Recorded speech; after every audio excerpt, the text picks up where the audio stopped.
मनमाड येथे श्री स्वामी समर्थ आध्यात्मिक केंद्रास आमदार सुहास कांदे यांच्याकडून 1.5 लाख रुपयांच्या भांड्यांची भेट। गुरुपौर्णिमेच्या पावन निमित्ताने मनमाड येथील श्री स्वामी समर्थ आध्यात्मिक केंद्राला आमदार सुहास कांदे यांनी स्वखर्चातून सुमारे 1.5 लाख रुपये किमतीच्या भोजन व्यवस्था भांड्यांची भेट दिली। या भांड्यांचे वितरण समाजसेविका तसेच समृद्धी बँकेच्या चेअरमन सौ अंजुमताई सुहास कांदे यांच्या हस्ते करण्यात आले।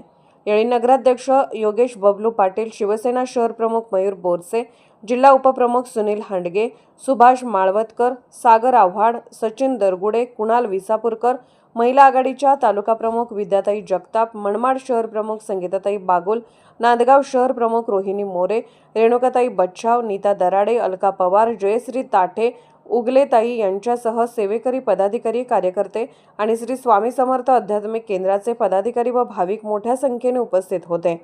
गुरुपौर्णिमेनिमित्त आध्यात्मिक केंद्राला देण्यात आलेली ही मदत भाविकांच्या सेवेसाठी उपयुक्त ठरणार असून आमदार सुहास कांदे यांच्या सामाजिक बांधिलकीचे हे आणखी एक उदाहरण असल्याची भावना उपस्थितांनी व्यक्त केली।